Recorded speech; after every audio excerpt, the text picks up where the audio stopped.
My name's Cathy. This is my December reading journal. This is Lunabird Book Club, and today is my graduation day.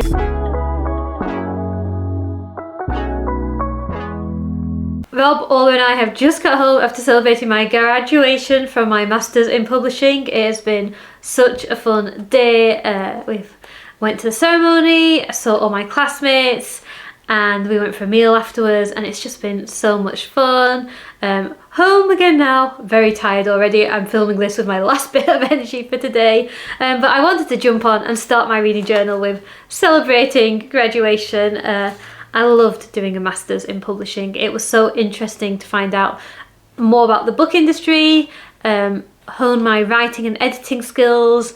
I found I developed a little love for PR and marketing, which led to my current job in events, so it was a really worthwhile course for me to do, and I loved doing it. I loved studying, and it was really special to go and celebrate today.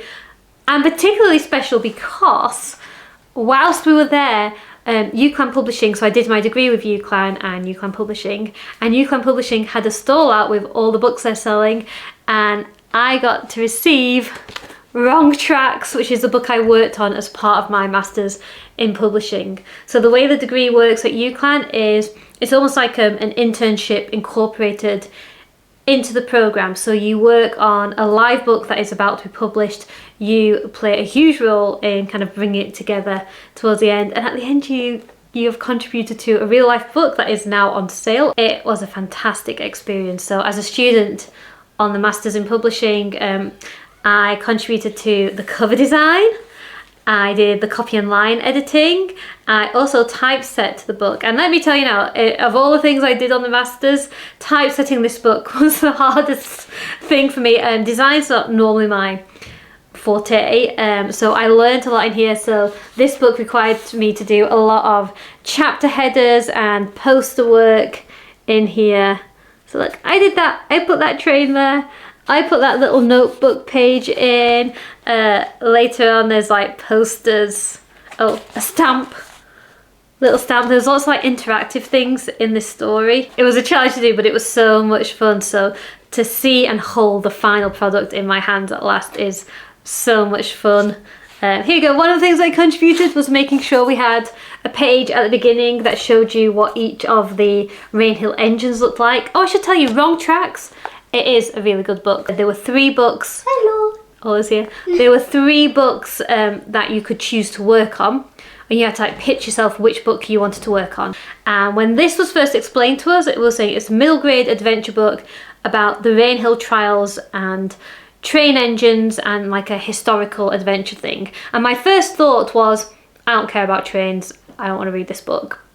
Then I read the book, and I loved it, and I pitched really hard to get myself on this project. It's about Edward Entwistle, a young 14-year-old lad who gets a chance to work with George Stephenson whilst he's developing his top secret locomotive engine for the Rainhill trials. Dun, dun, dun. Dun, dun, dun. And these trials are going to decide which new engine will be the main train that runs on the newly built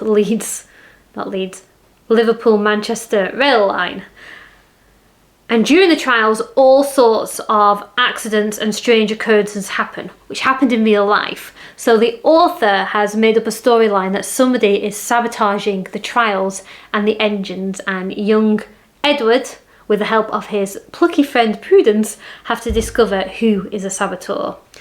It's a really good, fun adventure mystery story, and I loved reading it. I've loved working on it, and it is so cool to hold the final product in my hands, and yeah, it's such a joy.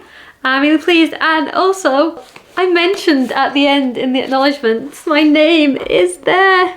Can you see it? Where? There you go. There I am.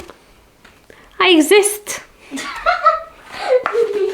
Yeah, thank you to everyone at UCLan Publishing, and then she lists all the people at UCLan Publishing, and then at the end of the paragraph, and the MA students, Cathy Brown and Terry Leslie, who chose this book as their final student project. Wait, Terry, wait, is that the same Terry that was like in the queue with Dad? Yeah, so we saw Terry today, and Terry and I took a photo together holding these books. So yeah, it's been a great day, and I've had so much fun graduating, and I thought this would be a good way to kick off my December reading journal by telling you about Wrong Tracks. If you have any, 8 to 12-year-olds in your life, I think they would enjoy this story. I really enjoyed this story. It's 8 to 12? Yeah, roughly. I have read this book about 6 times now, and I still think it is a great book and worth reading, so I am very happy to have my copy. I'm happy to have graduated. It's been a fab day. Welcome to December. I'm having a slime party. Ola wanted to show the vlog that she was having a slime party today. If any parents out there are thinking about whether or not they should resist the temptation to buy their children slime because they love it, I want to say resist, because it gets out of hand very quickly. I got this for Christmas. You got it for Christmas. These slimes for Christmas. These two have been here for ages, and it feels so much like dough. So I just have to knead it. Mm-hmm. And you've combined stuff with these slimes, haven't you? Yes. It came in a kit that I got for Christmas. This one's my favourite because it goes. And I'm trying to make them here. Can you hear that? It's squeaked.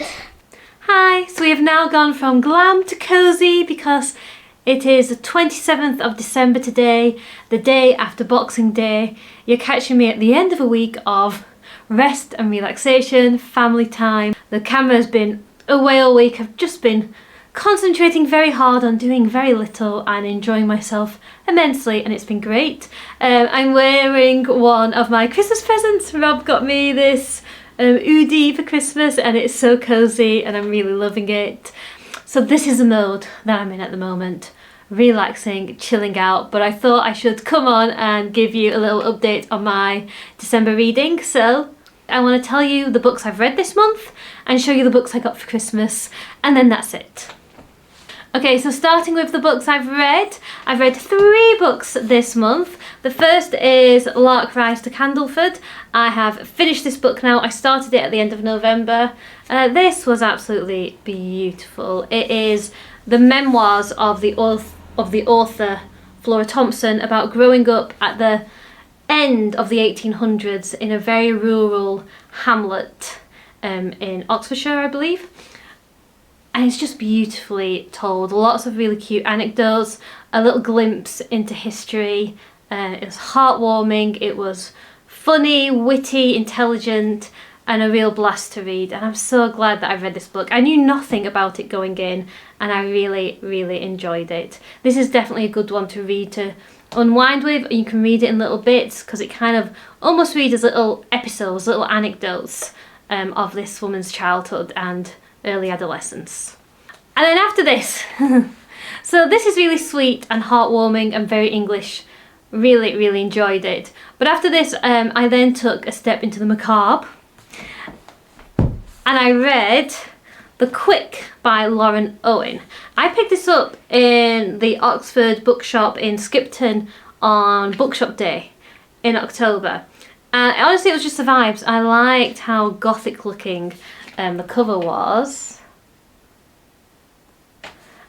And underneath this, and I think really I might ditch the cover. I might ditch the jacket, because underneath, this is what the book looks like. And there's this cool shimmering owl on the cover, and the same on the spine. And it's a very handsome book. It's got a ribbon in. And this is one of those books where the design of it, how it feels in the hands, and how it's put together, even on the inside, there's owls. There's owls in here, and it all just completely matches the vibe of the book within, which I really appreciate. So The Quick is a vampire story about a brother and sister who grow up in rural Yorkshire, and then the brother, when he's a young adult, moves to London and ends up interacting with a distinguished society of gentlemen vampires. and the Distinguished Society of Gentlemen Vampires kind of have an ongoing feud on with some ragamuffin East End vampires. It's a lot of fun. It's very quick paced. It's beautifully told. This feels like sitting down in front of like a really well made, slightly tongue-in-cheek TV series where the plot delivers fast and thick. It's not the deepest thing in the world, but the atmosphere is really good. It's a satisfying story. It's a lot of fun, a lot of action in there, a lot of creepy stuff. And I really, really enjoyed it. It was, you know what? It was a romp. It was a romp. It was a macabre, gothic, vampire romp. And a lot of fun. So I'm going to be keeping this book. I can see myself reading it again in a couple of years' time. And I just think it is beautifully designed. And a really good vampire tale. I really, really enjoyed it. So I've had a really good reading month this December, if you cannot tell. So yeah, The Quick by Lauren Owen. I highly recommend if you ever come across it. I never even heard of it before, but just a really good read, really good fun. Especially if you like gothic tales, a little bit of horror, a little bit of like Victoriana. This was a lot of fun. I'm saying that a lot in this vlog, but it was. I've had a lot of fun. It's Christmas. And I've had too much sugar, and I think you can tell. Okay, then the final book I read this month is another kind of vampiric novel or mystery horror, and that is The Winter People by Jennifer McMahon. McMahon? I don't really know how to say her surname. But the story is called The Winter People, and my mother-in-law gave me this book to read. She actually lent it to me in the summer, but I've kept hold of it, thinking I want to read it in the winter. So I've read this in the last week or two, and this is so good too. It's set in a little, again, a rural village in Vermont called, what's it called? West Hall. It's a town where disappearances happen quite frequently. There are local legends. There's something odd about the place, and in the woods on the outskirts of town there's this rock formation called the Devil's Hand, because it's 5 huge rocks kind of reaching up out of the earth as if it was a clawed hand. And this story kind of flips through time, telling the story of a woman called Sarah Harrison and her diaries, and then there's a modern day young woman called Ruthie who's trying to look after her sister in the days where her mum just suddenly disappears. It's really creepy. It's, you know me, I love a story that's really set in like one place and has links to folklore, and this has that in spades. Again, it's really, really fast paced. I raced through the last 100 pages and I really enjoyed it. So I've had a bit of a macabre reading in December with my vampire and horror books, but sometimes I like that at Christmas. I think Christmas is a good time for ghost stories and creepy stuff, as well as the heartwarming tales too. So those are the 3 books I've read this month. I have enjoyed all of them in different ways, and I think the books that I've read have really helped me to like relax and unwind this month, which I think is really important. Christmas can be such a busy time of year. I love safeguarding some space to rest and relax. So yeah, really superb reading month for me. Couldn't have asked for more. But more I got, because I've also been given a handful of books for Christmas, so I want to show you my Christmas book haul. Now luckily people haven't gone too mad, so this is a manageable Christmas book haul. I think if you get too many books for Christmas it like becomes an obligation, but this, perfectly nice feel for a Christmas book haul. So here's what I've been given. Rob got me Rewild Yourself by Simon Barnes, which is a book I read earlier this year and I absolutely loved it. It's 23 spellbinding ways to make nature more visible. So each of the 23 chapters in here is a different idea or way that you can connect with nature. And when I read this book earlier this year, I really, really enjoyed it. And I wrote down lots of notes at the time. I borrowed the book from the library. So I had to make notes because I couldn't write in the book. And I just thought it had some really good ideas and thoughts about how we can connect with nature. So I added it onto my wish list because I thought this is a book I want to own and write in and come back to. So I'm really glad that Rob got it me for Christmas because I really, really wanted it. And then my mother-in-law, she's so good to me. She got me The Stallions of Woodstock by Edward Marston. This is part of the Doomsday book series that I've been reading for some time. I've talked about this series loads on the channel before, but it is about monks and lawyers and soldiers in medieval times, travelling around the UK, solving murder mysteries that occur in every town they visit as they are trying to reconcile discrepancies in the Doomsday Book. It's just a really good detective series. I love the historical context of it. I love the chemistry between our detectives. They bicker a lot, they fall out a lot, they make friends a lot, and it's really fun. And I'm looking forward to continuing the series. I might even finish the series in 2025, which will be amazing. Then Rob got me another book. This is Cornish Horrors, Tales from the Land's End. I think I saw this on Instagram months and months ago and added it to my wish list. So it's a collection of Cornish folk stories and ghost stories.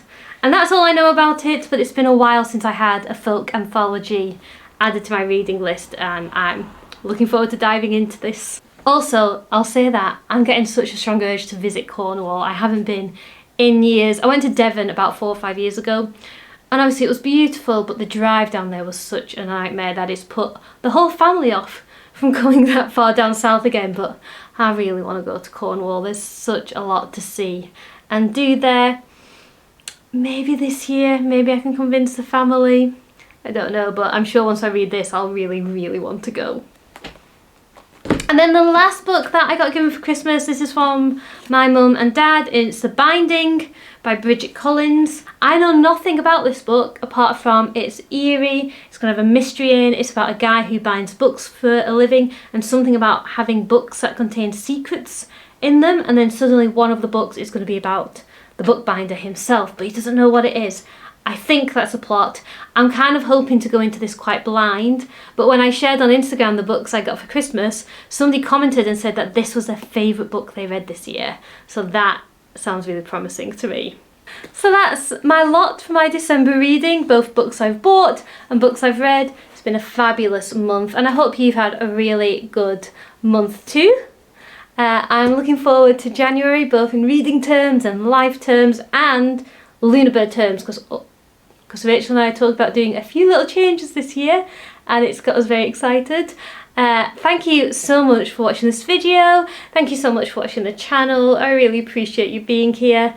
I hope you've had a wonderful start to the new year, and we release new videos every Friday, so keep a lookout for us, and I'll see you next time. Bye!